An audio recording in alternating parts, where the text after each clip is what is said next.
पहलगाम में जो हमला हुआ है उसके बाद जंग का ऐलान, भारत लेगा इंतकाम। पहलगाम हमले के बाद भारतीय सेना की तैयारी बढ़ी। राजस्थान में भारतीय सेना ने युद्धाभ्यास किया है। मैं बड़ी जानकारी आप तक पहुंचा रही हूं। थार के रेगिस्तान में भारतीय सेना का युद्धाभ्यास, बिल्कुल जो पाकिस्तान है उससे सटी हुई सीमा, जिसके नजदीक भारतीय सेना ने यह युद्धाभ्यास किया है। तो रेगिस्तानी राज्य राजस्थान और उसी की थार में ये युद्धाभ्यास भारतीय सेना का, जिसकी तस्वीरें भी हम आपको दिखा रहे हैं। और इस युद्धाभ्यास में आप देख रहे हैं किस तरीके से टैंक जो हैं वो गरजते बरसते यहां नजर आ रहे हैं। आप जानते हैं देश को इंतजार है आतंकवाद को मुंह तोड़ जवाब भारत दे। अब वो किस रूप में दिया जाएगा, कब दिया जाएगा, कहां दिया जाएगा, इसका फैसला भी भारत ही करेगा। लेकिन उसको लेकर मुस्तैदी भारत की क्या है? क्या उसी के ये संकेत हैं जो अब इन तस्वीरों के जरिए सामने आ रहे हैं? अपने आप में सवाल बड़ा हो जाता है, क्योंकि देश उम्मीद कर रहा है इंसाफ हो और पहलगाम के जो गुनहगार हैं उनका हिसाब हो। देश के प्रधानमंत्री नरेंद्र मोदी की तरफ से साफ कर दिया गया कि न सिर्फ आतंकवादियों को बल्कि आतंकवादियों के आकाओं को ऐसी सजा दी जाएगी, कल्पना से भी बड़ी होगी। सजा मिलेगी, सजा मिलकर रहेगी। 140 करोड़ भारतीयों की इच्छा शक्ति आतंक के आकाओं की कमर तोड़ देगी।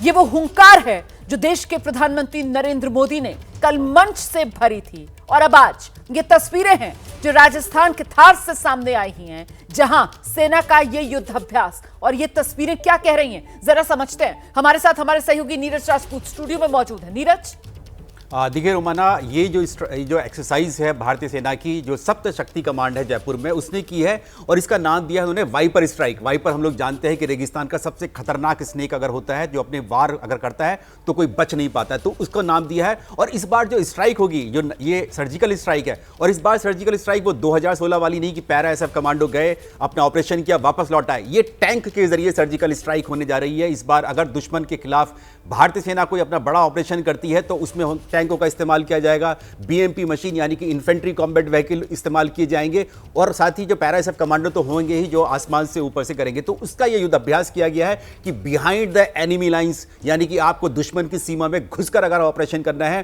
तो उसके लिए टैंक का इस्तेमाल कैसे किया जाएगा, यानी कि टैंक की सर्जिकल स्ट्राइक।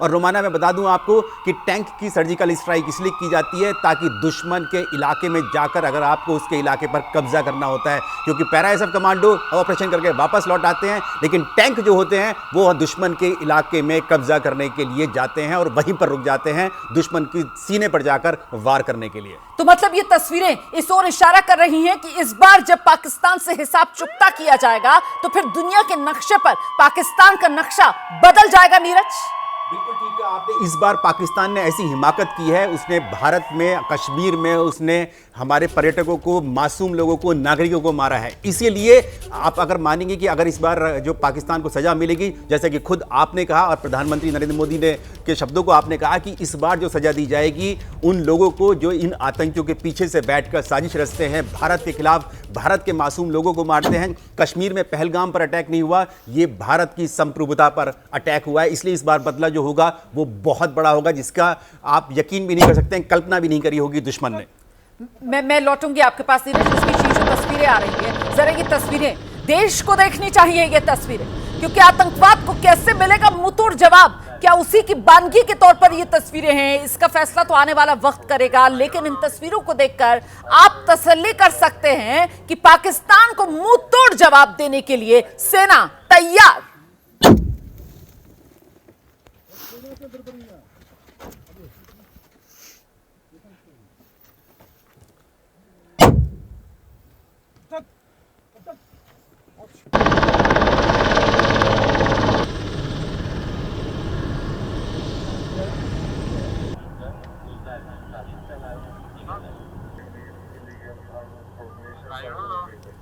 तो लगातार हम आपको इस युद्धाभ्यास की तस्वीरें दिखा रहे हैं। नीरज हमारे साथ लगातार बने हुए। नीरज, इन तस्वीरों को देखकर कुछ लोगों के मन में यह भी सवाल आ रहा होगा कि ये तो रूटीन युद्धाभ्यास की तस्वीरें हैं ना जो सामने निकल कर आ रही हैं, लेकिन क्यों ये उससे आगे बढ़कर पाकिस्तान के लिए एक कड़ा संदेश है और दुनिया के लिए भी कहीं ना कहीं एक बड़ी मैसेजिंग इन तस्वीरों में छिपी हुई है, ये बताइए।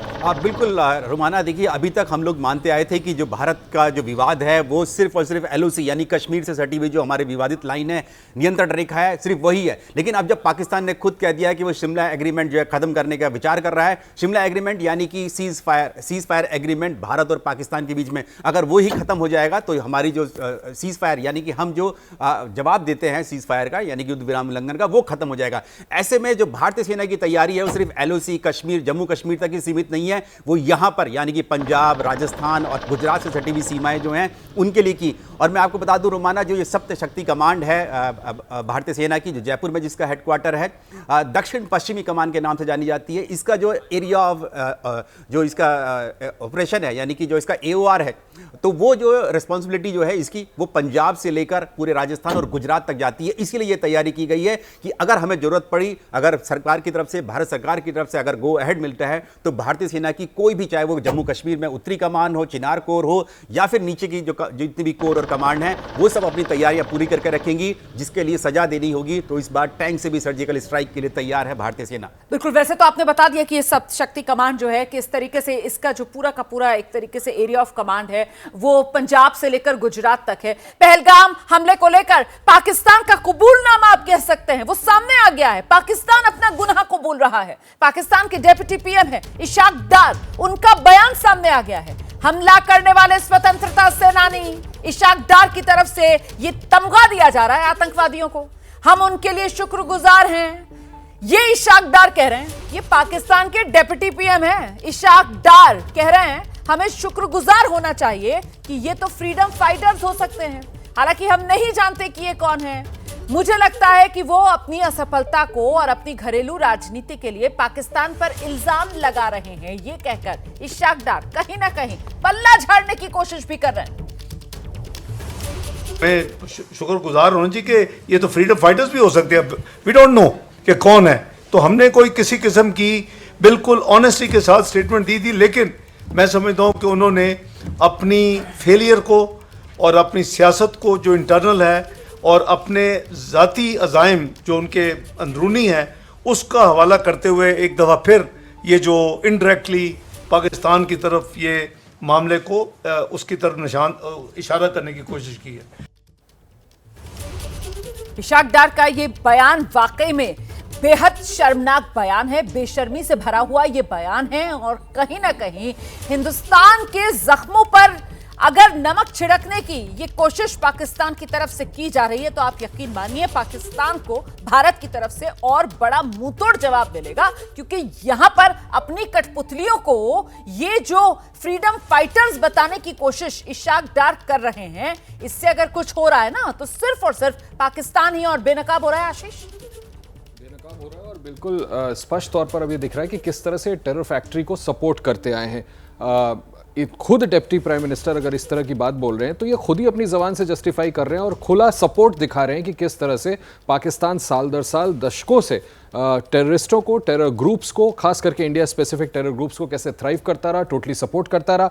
जिस तरह का बयान दे रहे हैं उससे तो बिल्कुल साफ हो रहा है कि चाहे कश्मीर में जो यहाँ के लोकल आतंकवादी आतंक कर रहे हो ज़माने से, या फिर जिनको एक्सपोर्ट करता है पाकिस्तान अपनी सरहद से भारत में भेजता है, इनको खुल करके पाकिस्तान सपोर्ट करता है और आज खुल करके उन्होंने खुद ही इस बात को स्वीकार कर लिया। मुझे तो लगता है कि कोई फर्क ही नहीं है इन बयानों में। मतलब ये सारे बयान एक साथ मेल खाते हुए नजर आ रहे हैं ना। वो जनरल आसिम मुनीर का जो बयान आया था, उसके बाद अभी जो एबीपी न्यूज पर हम बड़ा खुलासा दिखा रहे थे, 18 अप्रैल को रावलकोट में वहां पर लश्कर से लेकर और वो जो मुजाहिदीन वाले लोग हैं, हिजबुल मुजाहिदीन, उनका जमावड़ा लगा था, उनकी तरफ से जो बयान आ रहे थे वो सब भी तो यही कह रहे थे। और अब उसी कड़ी में ये बयान इशाक डार का भी आप जोड़ लो कि वहां पर जो आतंकवादी आए जिन्होंने कत्लेआम मचाया पहलगाम में, उन्हें ये फ्रीडम फाइटर्स कह रहे हैं। आशीष, देखिए राइट ऑन टॉप से ये चल रहा है।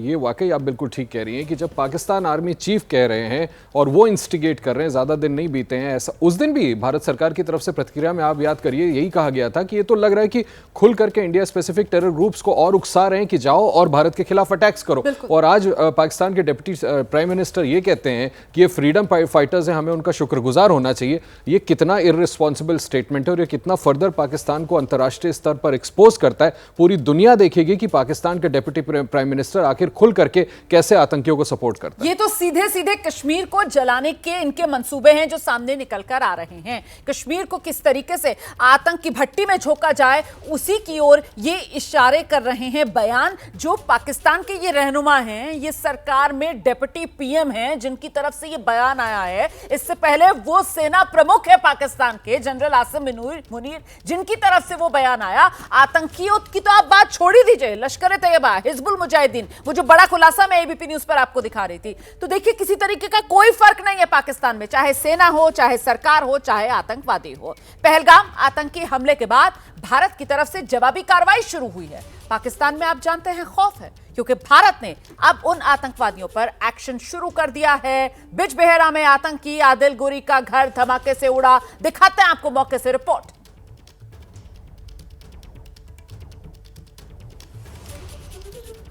बिजबेहरा में यह आतंकवादी आदिल का घर है। आप देख पा रहे हैं चारों तरफ से अब जमींदोज हो चुका है, इसमें कुछ भी बचा नहीं है।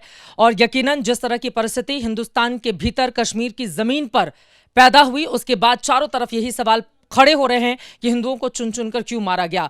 आपको बताते चले कि आदिल के पिता, उसके 2 सगे भाई और 2 उसके चचेरे भाइयों को पहलगाम में जब आतंकवादी हमला हुआ उसके बाद ही उनको हिरासत में लेकर पुलिस प्रशासन जा चुका था। और ये उसका घर है जहां पर बीती रात सुरक्षा बल आए और उसके बाद इसको जमींदोज कर दिया गया।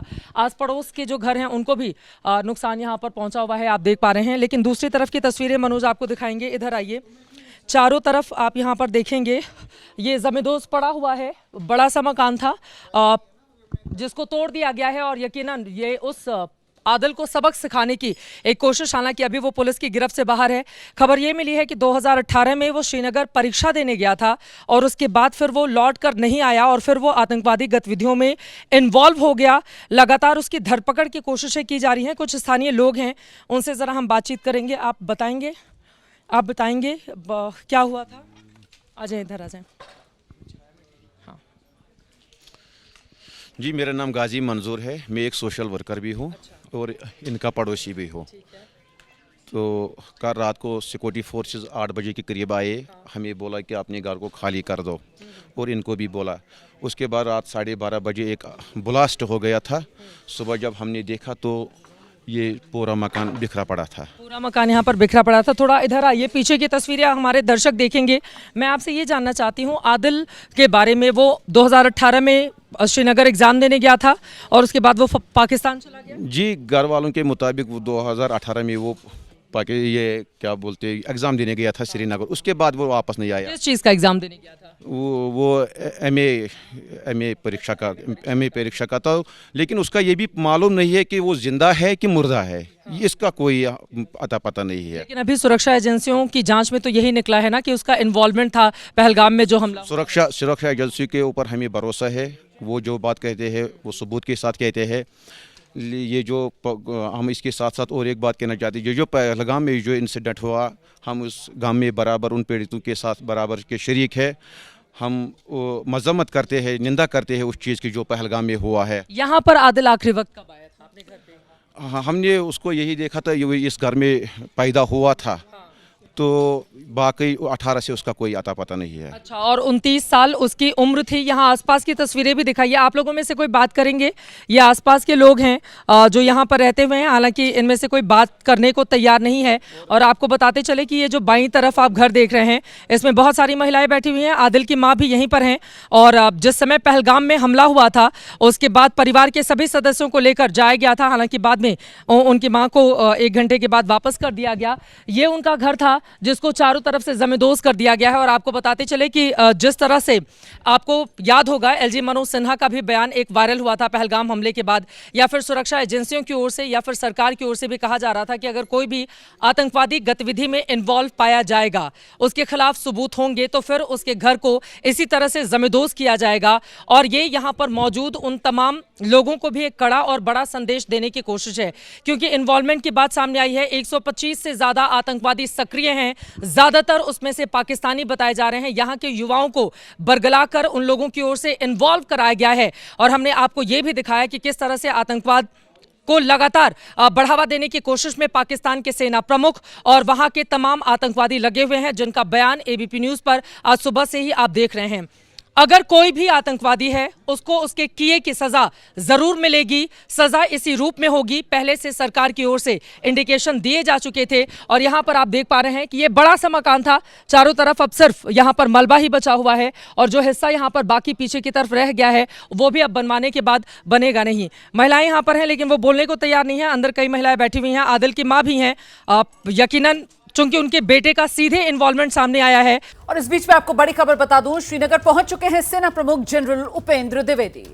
15 कोर कमांडर्स ने सेना प्रमुख को ताजा स्थिति की जानकारी दी है। ये भी खबर अब सामने आ रही है। आप जानते हैं कि राजभवन जाकर उपराज्यपाल से भी सेना प्रमुख की मुलाकात, और ऐसे में सुरक्षा को लेकर पूरी स्थिति का आकलन जनरल उपेंद्र द्विवेदी कर रहे हैं। तस्वीर सामने आ गई है।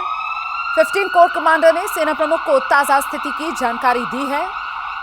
हमारे साथ नीरज इस वक्त मौजूद हैं। जरा नीरज से ही जान लेते हैं जनरल उपेंद्र द्विवेदी की कश्मीर में मौजूदगी और हालात का जायजा लेना। नीरज, देखिए रोमाना, थल सेना प्रमुख इसलिए दौरा किया है ये पता करने के लिए कि आखिरकार इतनी बड़ा हमला हुआ कैसे। क्योंकि अगर जम्मू कश्मीर की सुरक्षा की बात करें तो भले ही जम्मू कश्मीर पुलिस है, सीआरपीएफ है, लेकिन सुरक्षा की जिम्मेदारी जो है भारतीय सेना के कंधों पर है। भारतीय सेना ही वहाँ पर जो एंटी टेरर ऑपरेशंस है, काउंटर इंसर्जेंसी ऑपरेशंस है, उसकी जिम्मेदारी सेना की है। तो ऐसे में इतना बड़ा हमला कैसे हो गया कि टूरिस्ट स्पॉट पर आतंकी आते हैं, वो चुन चुन कर जो हमारे पर्यटक हैं देश भर से आए उनको मारा गया। तो उसके लिए लेकर कि आखिरकार कहाँ थी सेना की प्रेजेंस, कहाँ पर थी सेना की नियरेस्ट जो कैंप था वो कहाँ पर था, ये सब पता करने के लिए। और साथ ही मतलब वो लूपहोल्स कहाँ रह गए, एक तो उसकी जांच की जाएगी, यहाँ पर उसको लेकर समीक्षा की जाएगी, और साथ ही साथ अब फॉरवर्ड लुकिंग मामला है, क्योंकि पाकिस्तान से हिसाब चुकता करना है, आतंकवाद का मुंह तोड़ जवाब देना है, उसको लेकर भी यहाँ पर समीक्षा की जाएगी। नीरज, बिल्कुल, देखिए चिनार कोर की जिम्मेदारी जो रोमाना है वो हिंटरलैंड में यानी कि काउंटर टेररिज्म ऑपरेशन है। साथ ही एलओसी की जिम्मेदारी भी 750 किलोमीटर जो लंबी सीमा है उसकी एलओसी जो है उसकी जिम्मेदारी भी है। तो आपको एक तो जो बच्चे खुचे आतंकी है उनको ढेर करना है, उसके लिए आपकी राष्ट्रीय राइफल्स है, उन राष्ट्रीय राइफल्स को एक बार फिर से एक्टिवेट करना है आपको। जो पिछले 4-5 साल में आपने देखा था कि बहुत कम आतंकी रह गए थे, तो ऐसी कॉम्प्लेसेंसी नहीं आनी चाहिए। तो आपको वहां पर अपने एक्टिवेट करना है। जो आतंकी है, ये आसिफ हो, चाहे अबू तला हो या फिर सुलेमान हो, ये अभी तक फरार क्यों है, ये अभी तक पकड़े क्यों नहीं गए, इनको आपको ढूंढ के निकाल कर उनको न्यूट्रलाइज करना है वो। और दूसरा, एलओसी पर पाकिस्तान की तरफ से कोई मिस एडवेंचर तो नहीं हो रहा है, उसकी तैयारियां क्या है, उसी का जायजा लेने के लिए आज थल सेना प्रमुख यहां चिनार कोर के हेडक्वार्टर में पहुंचे हैं, जो कि बदामी बाग कैंट में है, श्रीनगर में। अच्छा नीरज, वो जो एक बात कही जा रही थी, जिस तरीके से यहाँ पर से जो सेनाकर्मी थे उनका एक मूवमेंट किया गया, ऐसे में अब दोबारा से इस इलाके में, खासतौर से साउथ कश्मीर के अंदर जो सेना का रीइंफोर्समेंट है उसको बढ़ाने को लेकर भी यहाँ पर स्थिति का आकलन किया जा सकता है। देखिए रोमाना, जो सेना की जो फॉर्मेशन थी जिसको मूव किया गया था वो उधमपुर से मूव किया गया था, डेल्टा फोर्स को, जो आरआर की थी, जो जिसके बारे में कहा जा रहा है, हम लोग लगातार चर्चा कर रहे हैं, आशीष हो या फिर आसिफ हो, तो हम लोग की उनका जो रूट था टेररिस्ट के आने का, वो पीर पंजाल रेंज से वो बदामन और छतरू वाला एरिया था, जहाँ से उन्होंने इन्फिल्ट्रेट करके वो अंदर घुसे थे, तो वहाँ से हटाया गया था। तो अभी एक फिर से कर दिया गया है कि जो राष्ट्रीय राइफल्स की जितनी भी जो फॉर्मेशंस हैं, डिविजन्स हैं, उनको वापस उनकी जगह पर भेजा जाएगा, ताकि लूप होल्स ना बचे कि आतंकी कहां से आ रहे हैं, कहां घुस गए। ये आपको मौका नहीं, आप चूक नहीं कर सकते कि हाँ इस वजह से यहां पर एंटर किए हैं। जो बच्चे कुछ आतंकी हैं इनको खत्म करना है, उसके लिए ही ये थल सेना प्रमुख यहां पर पहुंचे। और पहलगाम भी जा सकते हैं थल सेना प्रमुख जनरल द्विवेदी? बिल्कुल, ये जरूर माना जा रहा है, क्योंकि सिक्योरिटी रीजंस हैं उसके चलते बताया नहीं जाता, लेकिन ये माना जा सकता है कि पहलगाम जाएंगे और वहां पर अगर जरूरी हुआ तो वहां पर जो कैंप है, सेना का कैंप है, जिसके बारे में लगातार आता रहा कि वो हटा दिया गया था, तो वो वापस एक बार फिर से वहीं पर कोशिश की जाएगी। क्योंकि रोमाना देखिए, जब से 4-5 साल से जब शांति आ रही थी तो ऐसा लगता था कि अब जो सुरक्षा की जिम्मेदारी है वो जम्मू कश्मीर पुलिस या फिर सीआरपीएफ के कंधों पर डाल देनी चाहिए, और सेना का जो मुख्य रोल है एलओसी पर, यानी कि सीमा पर जो हमारी सीमा की सुरक्षा करना है, वहां मूव कर दिया जाए। लेकिन इस तरह की घटना के बाद एक बार फिर से राष्ट्रीय राइफल्स को जो उनकी जो भूमिका है, जो उनका रोल है, चार्टर जो है टेररिस्ट को चुन चुन कर मारना, उसको एक बार फिर से एक्टिवेट करना होगा। उसी के लिए थल सेना प्रमुख पहलगाम जा सकते हैं। बिल्कुल। और जिस तरीके से अनुच्छेद 370 हटा और उसके बाद से जब भी हम सभी जम्मू कश्मीर जाते रहे तो इस बात को लेकर हमें बहुत खुशी होती थी कि अब वहां पर उतना पहरा सेना का नजर नहीं आता है, जो सैनिक हैं उनकी संख्या काफी घटी हुई नजर आती है, सब कुछ बहुत सामान्य नजर आता है। तो अब आपको लगता है कि नए सिरे से एक तरीके से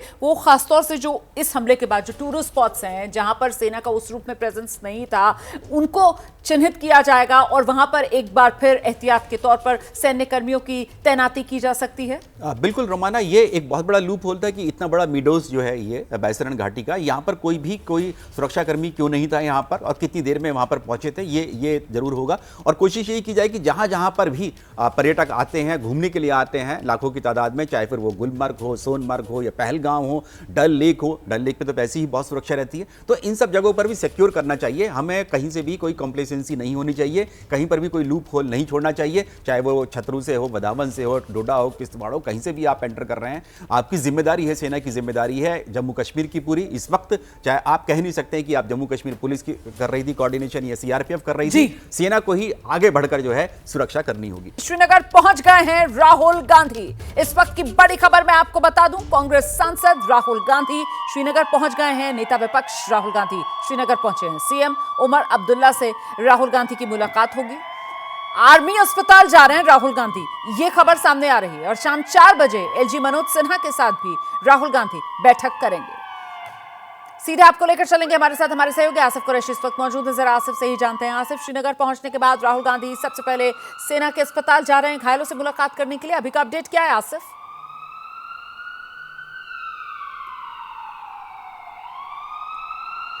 मैं आसिफ से बात करने की कोशिश कर रही हूँ, कुछ दिक्कत आ रही है कनेक्शन में। इस बीच में आपको बता दूं, अभी जो डिटेल्स मिल रही हैं, राहुल गांधी नेता विपक्ष श्रीनगर पहुंच गए हैं। सीएम उमर अब्दुल्ला जो हैं उनसे राहुल गांधी की मुलाकात होगी। इसके अलावा एलजी मनोज सिन्हा के साथ राहुल गांधी बैठक करेंगे। जो घायल हुए हैं उनसे राहुल गांधी मुलाकात करेंगे। अब आपको लेकर चलते हैं, आसिफ कुरैशी हमारे साथ मौजूद है, जरा जानते हैं आसिफ कुरैशी से। आसिफ, क्या डिटेल्स मिल रही है, कितने घंटे का राहुल गांधी का आज का ये श्रीनगर का दौरा रहने वाला है और इसकी शुरुआत के घायलों से मुलाकात करके राहुल गांधी करने जा रहे हैं? आसिफ,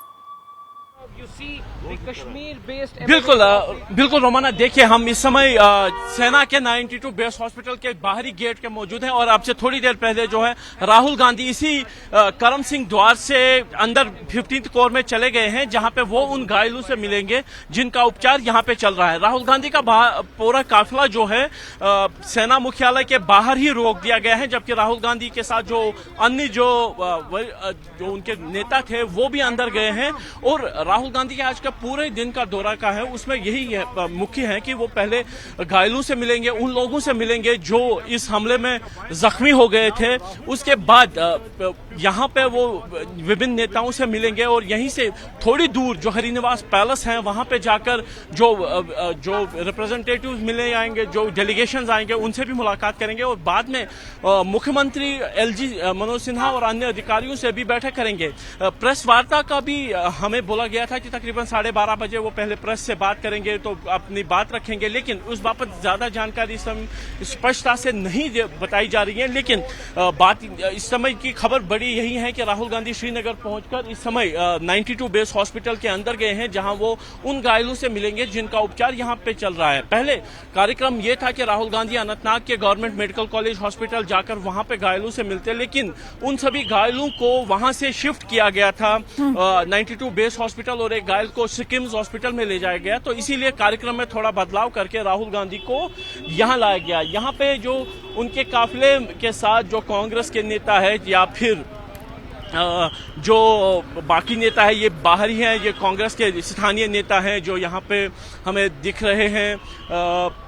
पूर्व कांग्रेस के प्रदेश अध्यक्ष वकार यहाँ पे है, वो भी अंदर जाने की कोशिश कर रहे हैं, लेकिन यहाँ पे तलाशी के बिना उनको अंदर जाने नहीं दिया जा रहा है। लेकिन राहुल गांधी की गाड़ी के लिहाज से पूरी यहाँ पे सतर्कता बढ़ती जा रही है। भारत के एक्शन पर बौखलाया है पाकिस्तान, साथ ही सिंधु जल समझौते पर पाकिस्तान का बयान सामने आया है। पाकिस्तान का कहना है कि अगर पानी रोका तो ये युद्ध माना जाएगा। ऐसा पाकिस्तान कह रहा है, जहर उगल रहा है, कह रहा है कि अगर भारत ने पानी रोका तो इसे युद्ध माना जाएगा। भारत हमारा पानी नहीं रोक सकता है। हमारे साथ आशीष न्यूज रूम से हमारे साथ स्टूडियो में जुड़े हुए हैं, जल्दी से आपका रुख कर लेंगे। क्या कहेंगे, ये पाकिस्तान लगातार जहर उगल रहा है और साथ ही अब ये कह रहा है कि अगर आपने पानी रोक दी तो इसे युद्ध की स्थिति माना जाएगा। इसी से पता चलता है प्रीति कि कितनी गहरी चोट पाकिस्तान को पहुंची है कि पाकिस्तान ने अब से थोड़ी देर पहले अपनी प्रेस कॉन्फ्रेंस में ये बात कही है और कहा है कि हम जो भारत की तरफ से जल संसाधन सेक्रेटरी ने कल एक चिट्ठी लिख करके उनके वाटर रिसोर्सेज सेक्रेटरी को ये बताया कि भारत ने डिसाइड किया है कि इंडस वाटर ट्रीटी को हम केप्ट इन अबेंस करते हैं, सिर्फ सस्पेंड नहीं, यानी ठंडे बस्ते में डाल देते हैं। ये उनकी बिलबिलाहट है, उन्हें समझ में आ रहा है कि कितना बड़ा नुकसान हो जाएगा, कितना लार्जर पॉपुलेशन पाकिस्तान का उसको इम्पैक्ट करने वाला है भारत का यह बड़ा फैसला। लिहाजा वो इस तरह की बेतुकी बातें कर रहे हैं और जंग की धमकी वो किसको दे रहे हैं, कितनी जंगें लड़ी हैं भारत से, कितनी जंगें वो जीत पाए हैं। तो ये निश्चित तौर पर ये दिखाता है कि कितना एक्सपोज्ड फील कर रहे हैं पूरी दुनिया के सामने पाकिस्तान अपने आप को डिफेंड करने के लिए किसी भी तरह की बात करे। वो हवाला दे रहे हैं कि यूनिलैटरली इंडिया इसको सस्पेंड नहीं कर सकता क्योंकि WHO द्वारा ब्रोकर्ड ये डील था, आप नहीं कर सकते। और फिर हमें भारत को ये धमकी देते हैं कि हम शिमला समझौते को सस्पेंड कर सकते हैं, हमारे पास ये अधिकार है, तो कौन रोकता है आपको, आप क्यों नहीं कर लेते हैं। तो निश्चित तौर पर दिखा रहा है कि उनको इस बात का समय का एहसास है कि कितना बड़ा घातक इम्पैक्ट भारत के इस फैसले से पाकिस्तान और पाकिस्तान की आवाम पर पड़ेगा। इस वजह से ऐसी डर बात के मारे गीदड़ भपकी भी कहते हैं, कई बार लोग डर जाते हैं कि अब क्या करें, क्या कैसे होगा। उसके बाद मुझे लगता है कि एक बार फिर से पाकिस्तान जहर उगल रहा है। तब फिलहाल बहुत बहुत शुक्रिया आप।